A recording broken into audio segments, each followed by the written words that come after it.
Ассалаумағалейкум достар, сіздермен бірге мен Казаниме каналы, және бүгін біздер шынжырлы ара адамның 13-ші бөліміне қысқаша айтып кететін боламыз. Яғни шынжырлы ара адамның 13-ші бөлімі, яғни анимесі шыққан жоқ. Сондықтан да мен сіздерге манга ретінде айтып беретін боламын. Ал ендеше лайк басып, комментарий жазуды ұмытпаңыз, және де каналға жазылуды да ұмытпаңыздар. Ал ендеше біз бастайық.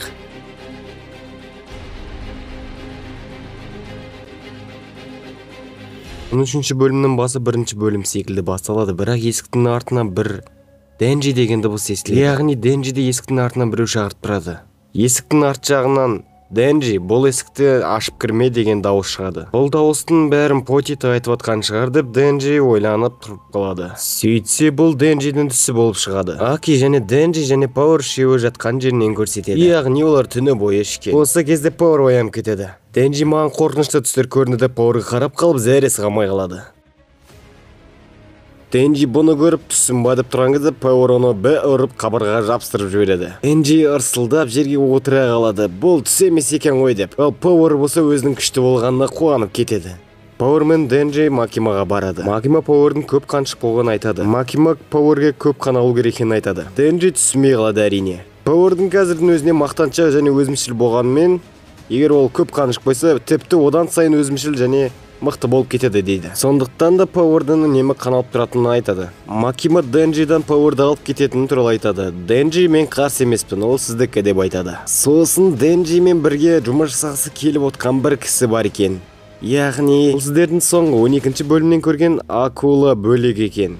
Ол өз қалауымен Денджимен жұмыс жасағысы келетінін туралы Макимаға ескерткен екен. Макима бұны ескертіп тұрған кезде Макиманың астынан шынжырлы ара деп секіріп шығып Денджиді құшақтап алады. Барлықтарыңыз білетіндей, Денджидің реакциясы өте мықты болғаннан кейін Акула жынды бір-ақ ұрып ұшырып жібереді. Барлық айтқаныңызды істеймін, тіпті бер десеңіз беремін деп Акула жын қоймай қояды. Ал Денджи болса маған тек қана омыраулар керек, маған немене қасыма соншама гейлер толып кеткен деп ашуланып Акула жынды итеріп жібереді. Денджи неғып жолым болмай кетті деп ойланып тұрған кезде Макима оны кездесуге шақырады. Ойлаңыздар, кездесуге.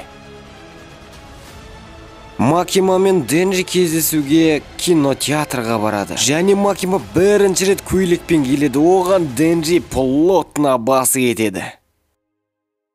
Денджи, менде опыт жоқ, Макима, бүгін не істейміз деп кездесуде не істерін білмей тұрғанда Макима кинотеатрға барайық деді. Сосын екеуі киноға барады.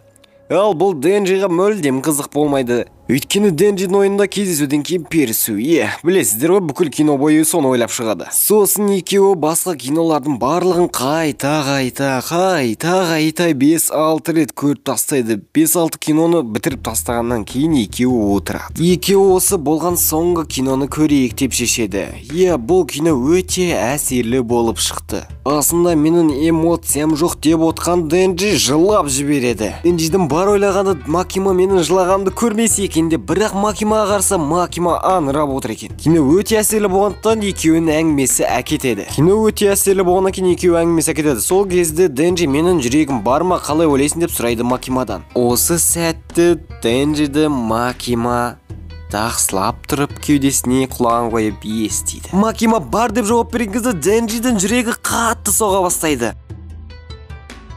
Денджидің бақыттан басы айналып ойланып келе жатыр. Менің жүрегім бар. Өзімен өзі әңгімелесіп келе жатқан Денджидің алдынан бір кісілер шығады. Олар зардап шеккен балалар үшін ақша жинап жатыр екен. Денджи оларға ақша төлеген кезде бір кішкентай қыз оған гүл сыйлайды. Ол кішкентай қыз емес, үлкен әйел. Үлкен әйелдің гүлін Денджи жұтып қойған кезде әлгі әйел түсінбей қалады. Ішінен Құдай сақтасын дейді. Ал Денджи болса менің жүрегім бар деп бағалай білемін деп қуанып ары қарай жолға қарай кете береді. Кездесуден кейін Макимаға деген сезімі Денджидің арта түседі. Макима менің кез келген тілегімді орындайды, егер мен әлгі тапанша жынның бөлшектерін жинасам деп. Ешкімге ғашық болмайын жатқанда жердің астынан Акула жын шығып, Акула жынға бұл жерде шықпа, адамдар көріп қойса сен басымызға бәле болады деп жаңбырдан қорғану үшін таксофонға кіріп кетеді. Денджи өзімен бірге бекер қол шатырды алмадым деп ойлап тұрғанда артынан бір қыз кіріп келеді. Ол қыз, әлгі қыз күліп тұрып жылап жібереді. Денджи түсініксіз, не болды? Неге жылап тұрсын деп сұрақ қояды. Денджи әлгі қызды жұбату үшін фокус көрсетем дейді. Сөйтіп әлгі қызға сол сәтте Денджи деп тұрып құсып тұрып гүлді ауыздан алып дадам деп әлгі қызға береді. Қыз болса ойбай, әди деген керемет иіс, бірақ кішкене сасы иісі бар екен деп ала салады. бір кенеттен тоқтап қалады. Совпадение? Нет, не думаю дейсің ғой, короче. Әлгі жақта официант болып жұмыс істеймін, сояқа кел, жақсылап тұрып алғысымды білдіремін деп Денджиді өзіне қарай шақырады әлгі қыз. Әлесің қара, қыз десе басы кететін Денджиміз бізде барып қойыпты әлгі қыздан бұрын. Оны үлкен болғандықтан қатты жүгіргенсің ғой деп қыз айтқан кезде Денджи иә солай болған шығар деп өтірік айта салады. Официант болып жұмыс істеп жатқан қыз бастығына 2 кофе дейді. Бастығы түсінбей 2 кофені әкеп береді әрине. Сөйтсек, Денджи бізде кофені жақтырмайды екен. Әлгі қыз Денджиға былай да былай намектар жасай бастайды. Былай да былай көзін қысады, былай да былай денесін ұстайды. Денджи болса бұл қызға мен ұнап жатырмын ба деген реакция қалыптасады әрине. Мынауын таза тормыз екен деп Резе өзін таныстырады. Менің атым Резе, ал сенікі ше, Денджи. Сен секілді бұрын сонды керемет көңілді жігітті кездестірмедім, Денджи.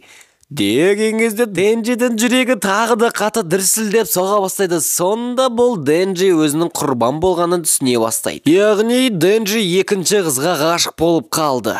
Ал осымен біздің сериалымыз аяқталады өкінішке орай. Бірақ сіздер қалай ойлайсыздар? Макиманы таңдай ма Денджи, әлде Резені таңдай ма? Екеуі де керемет қыздар. Мен болсам Макиманы таңдайтын едім әрине. Өйткені Макиманың фигурасы сын.